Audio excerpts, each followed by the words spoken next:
What do I think of flying saucers? Well, I've never seen one.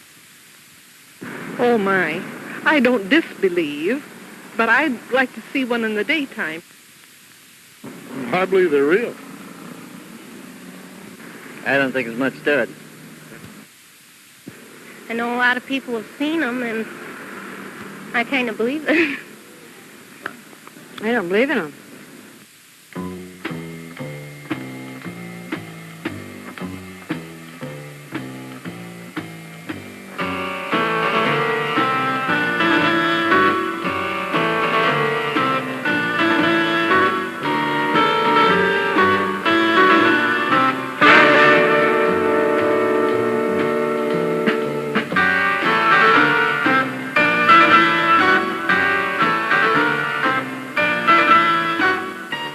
Ever since Ezekiel saw the wheel as related in the Bible, man has pondered some strange sights in the heavens, objects which defy explanation as natural phenomena. Though they're being called unidentified flying objects is relatively recent, reports of their presence are found throughout recorded history. Though they've been somewhat consistently reported in America since the 1890s, an especially concentrated series of sightings began in the United States in 1947. Well, are these things the products of overactive imaginations, or do they really exist? And if so, what are they? Well, the most recent and puzzling have occurred this spring in southern Michigan. The first of the current reports came from the Ann Arbor area. One of the first to observe them was Frank Manor, school custodian living on farm property outside Dexter, Michigan, who gives details as corroborated by Dexter Police Chief Robert Taylor and his deputy, Officer Lee. We were watching television. It was just it was dusk. It wasn't real dark. And so dogs were kicking up a fuss out there, so I just come out and give a yell at them. And when I turned around and looked, well, I'd say maybe 2,000 foot. I don't know exactly how far it was up there. There's a red glow coming down, real tremendous speed. And down there, right above them trees, it stopped. And a blue and a white light come on it.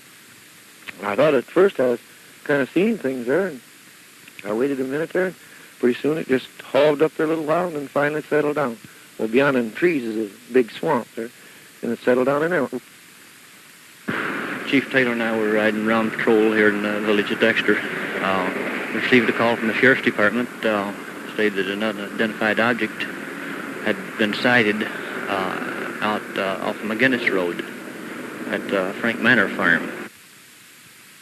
Well, we got to the Frank Manor Farm. We met Mr. Manners. He took us around to the side porch, which overlooks the swamp, where Officer Lee and I got out the binoculars and looked down to the swamp. We saw this object down in the swamp. The object looked like a pair of headlights, except it was spread farther out. And I couldn't see a clear outline. It was more of a dark mass than anything else. It was flat on the bottom, and it was a pyramid-shaped looking thing, but there was either heat waves or some kind of a steam or something coming off that it made it kind of it was a solid, a side look, but it looked pitted to me, like it was a pyramid-shaped looking thing. But the light in the, well, we were looking at it, on the right-hand end of it was a blue light, and the one on the front was a white. Through the binoculars, you could make out a mass with a light on either end of it.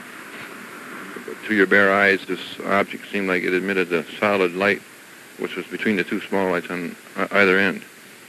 This glowed red with different changing and pulsation from a dull red to a lighter red to a real brilliant red. And just before my son spoke, that thing turned blood red. The whole thing. No, just the light in the front, but it had a kind of a halo, like it was really moving, but still in all we couldn't observe it moving. Now, that's what the opinion would give to me. But it was like coral rock on the side, like it's pitted or something similar to that. But that thing sure moved when my son spoke like that. It was kind of a startling thing, The deputies went off to the east, and Officer Lee and I went to the west, searching around. We came to a high ridge. We came up on this high ridge, and we played our flashlight down where the object was. apparently it seen their lights, their flashlight, and it went out just like that. At that point, we heard this sound, like electronic sound take off, and it sounded like it shot up into the air. Or the top of the house sounded like you'd been in a big tunnel and shot a high-powered rifle off, and the sting of that bullet did a terrific speed. Real high frequency sound. But these cattle here, they were way down in the field, and they came up. When we was going down, they were coming up dollars this way. And that dog right there wouldn't even go down in there. And that's all the last that we seen of it. We'll have more eyewitness accounts of UFO sightings in just a moment.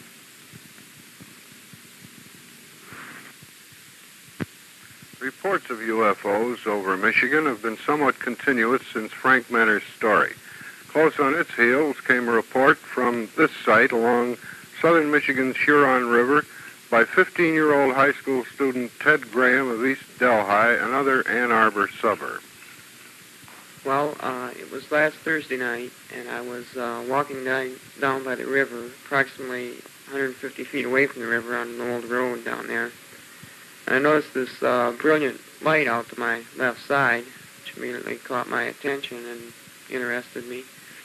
So I walked down by the trestle, which was tried to get somewhat closer, and I did get within 120 feet of it. And this was a disc-shaped object that had a red light at either end.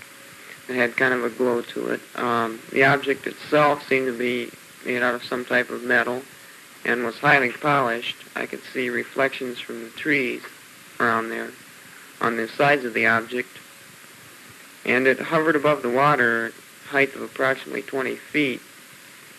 And it made a noise, something like a blower or an electric motor. And it made ripples in the water under it, directly under it. And it had a type of iridescent glow to it, which caught my attention. The dark spots at each end are the lights that I saw. And this dark insert is what I saw on the object itself. It seemed to be kind of an insert there where which made some kind of air cushion that made the ripples in the water directly below it. After I had watched it for about 5 minutes, the red lights went out and the object started to move. After it had moved a few feet, then the iridescent glow dimmed somewhat. Made it a little bit harder to see, but it was fairly easy to see because it was about 7:30 and it was still fairly light out. The United States Air Force has been officially charged with investigating UFOs by our government, making annual reports in its Project Blue Book. A sharp increase in sightings last year caused considerable excitement in flying saucer circles, the total ranking third highest in the Air Force 19-year history of study. Of over 10,000 total reports sifted, some 650 remain in Project Blue Book as not fully explained. Dr. J. Allen Hynek, astrophysicist from Northwestern University, says he himself remains puzzled by at least 20 reports that he's investigated for the Air Force. Another unofficial civilian groups also are interested, and of these the foremost is the National Investigating Committee on Aerial Phenomena, headed by retired Marine Major Donald Kehoe. The group's vice president, Richard Hall, describes NICAP. NICAP was organized in 1956 in order to cut the official red tape on this subject and to try to get to the bottom of the mystery. We have people from all walks of life. We have hundreds of pilots and scientists and engineers and professional people, doctors, lawyers. We have just about everybody in the organization, including people of good scientific and technical background who assist us with our evaluations. NICAP has provided us with 4 particularly dramatic pictures of flying objects. This photo, taken in 1950 by Paul Trent in Oregon, was published by Life magazine, which called Trent an honest individual and said his negatives show no sign of being tampered with. A remarkably similar object was shot over Rouen, France in 1954 and was characterized by the RAF Flying Review as one of the few photographs which seems authentic. One unusual UFO was filmed from aboard ship taken from aboard an International Geophysical Year research vessel off the east coast of Brazil in 1958. And finally, in August 1965, an Orange County, California highway investigator says he photographed this object through his car's windshield near Santa Ana. Are they real? The Joint Chiefs of Staff and Defense Secretary Robert McNamara, formerly from Ann Arbor, reject the idea that UFOs represent visitations from outer space. But here in Hillsdale, a Michigan County seat town and the home of Hillsdale College, 87 co-eds aren't sure. They say that together, on a Monday night in early April, they watched a craft of some kind for several hours. Well, about 11:20 or so, I was in this room, and there had been a thunderstorm outside, and several of us were watching what was left of the storm. It had actually ended about 10:30, but we were watching, the light rain outside, and we saw a bright white light right over there. You can see out the window. And at first we thought it was a house because it was so luminous and so bright. It was a big light. And then about 15 minutes later it changed color. It was red. And then it went back to white, and then it moved up, just like this, level. The light stayed in the same position. And then a green light came on. And all the time when all the girls were running to the windows looking, all I kept saying, what is it? We weren't scared at all. We just wanted to know what it was. And the police cars, as they headed down the road, their headlights were aimed in the direction of 3 lights that we saw. At this point, the red light and the green light went out, and the white light became very, very dim. And the object went way down into the trees, and it was almost completely invisible. We had to strain our eyes to see it. Now, many people said, well, it probably is some kind of a weather balloon or something, but actually, I think the opinion of many people was that it was from somewhere outside our universe. There was only once that I thought I saw a shape, and it was a disc-shaped, there was a silver reflection. And as I said, the lights were going like this. Now there's an airport beacon light over to the right. It was over to the right and above the object. And it appeared to us that this thing was trying to get up through the light. And it would go up, and then when the light would come back around to where it would go down again. And it was moving back this whole time. And as I said, it was a very brilliant green. It wasn't like an airplane light or a light you see on a neon sign. Maybe it was unmanned, maybe there was something in it. My opinion is that I thought there was probably somebody in it coming down to check, to see the environment, to see if possible if they could get out, and just looking around, looking at the trees and stuff. Maybe they don't have trees, maybe they don't have this. And it's also, why should we be egotistical enough to think that we are the only people in the universe? Since then, it seems like everything that we've said and everything that other people have said they seem to try and whitewash it, cover it up. And I don't know. I don't really think it's a government project or anything like that. But if it is something from another planet, I think they're trying to keep it fairly quiet. As in the Ann Arbor area, this original Hillsdale sighting has been followed by a rash of additional UFO reports. Mrs. Teresa Beach and her niece, Bonnie Cooper of Hillsdale, had another especially unique experience. We was going out State Street, and we was not really looking for anything in particular, but there was we thought it was an airplane coming, and it was coming towards us, and we kept our eye on it, and as we went out, it kept coming lower and lower till we thought we better stop, or we were going to miss seeing what it was. And as we stopped, the object got real low, even with this building. At one point, I thought it was going to come towards the car, but it was about 200 yards from us, maybe 225. And, not yards, feet, excuse me. And it was behind there was this meatpacking house.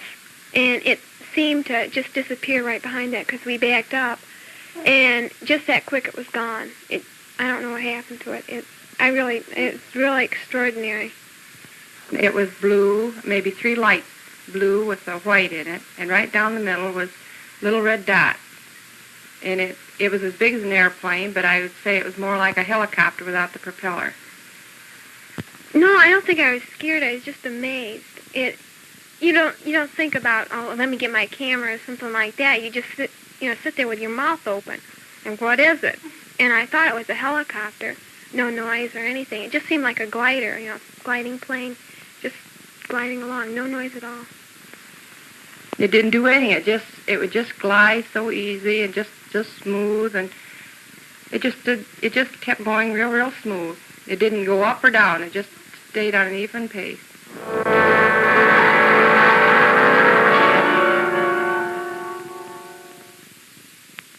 What's the opinion of independent scientific circles concerning UFOs?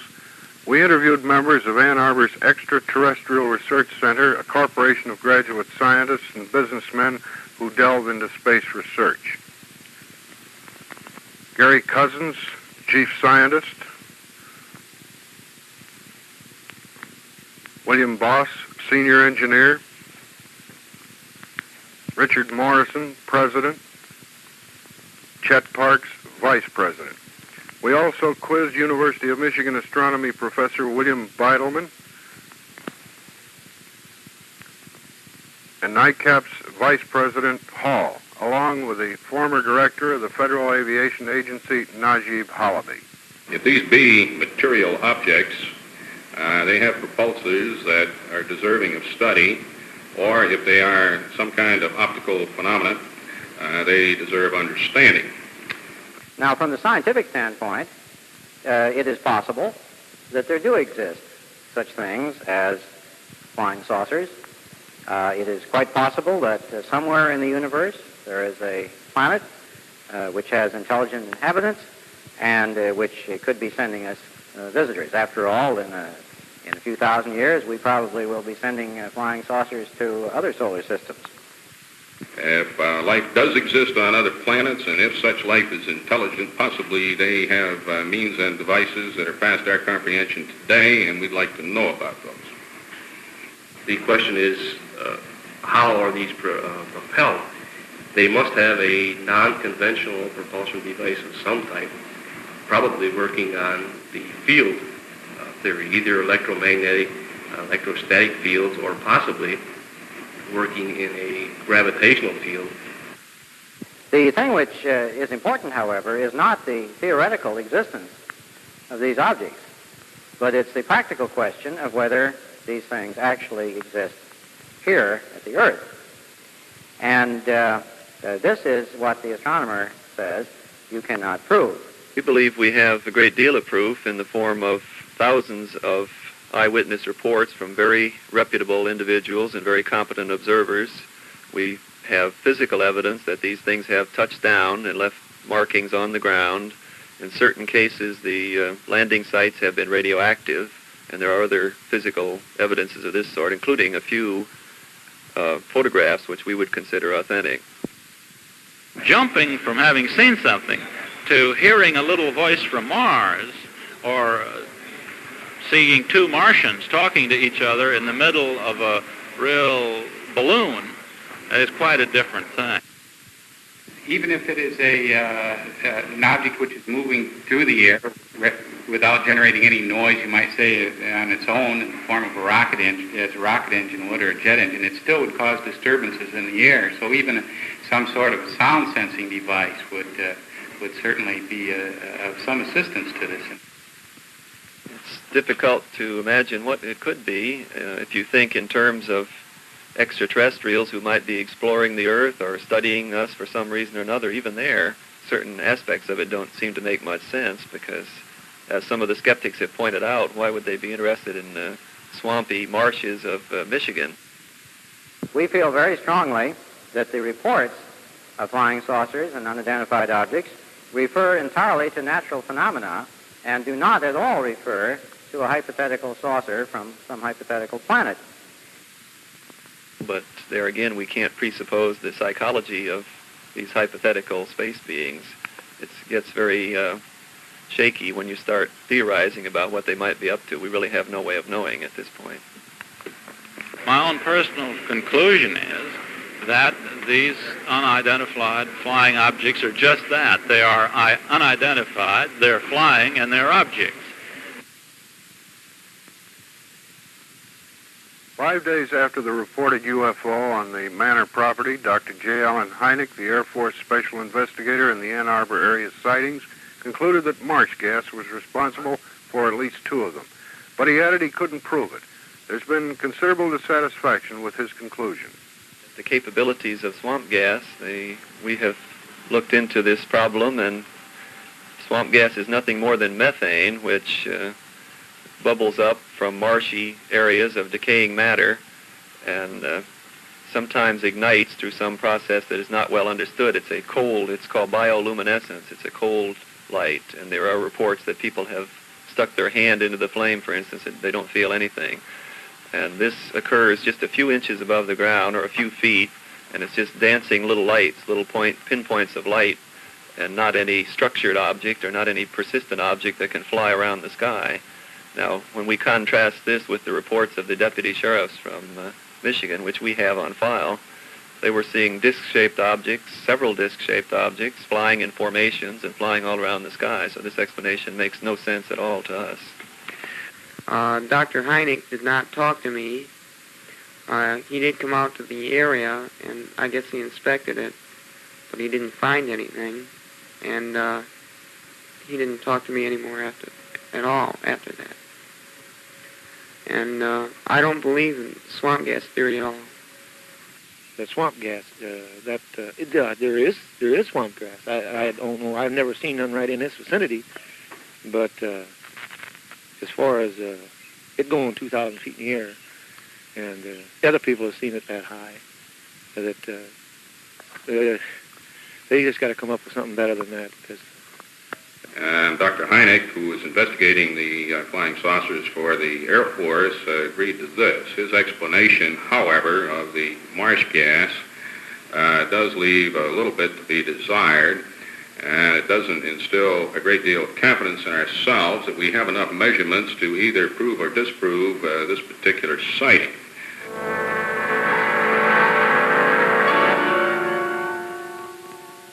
We began our study of current UFO sightings with frank skepticism, but despite dozens of disbelievers' bad jokes, we've removed tongue from cheek. In conclusion, we do not believe every sighting report is factual, for unfortunately this whole subject is clouded by claims from publicity seekers, from the over-imaginative, and from the simply mistaken. Nor are we prepared to declare that these things are from outer space. But we are now convinced that there is something up there that's so far unexplained. Too many honest people have described objects with too great consistency to dismiss them out of hand. Astronaut Walter Cunningham, the only physicist on the Apollo moonshot team, has said he'd once have called all UFO reports rubbish, but not anymore. I think 99% are nonsense, he continued, but as I get older, I become less definite. An astrophysicist, Dr. Allen Hynek, investigator for the Air Force, has said, I don't like a mystery. A mystery is an itch that should be scratched. He concluded, I've recommended that competent scientists quietly study the cases when evidence from responsible people appears to warrant such a study. The Air Force has told Congress it probably will name a scientific panel to investigate UFOs in depth. We support such an independent study to clear away the doubt, if not the air, from flying saucers.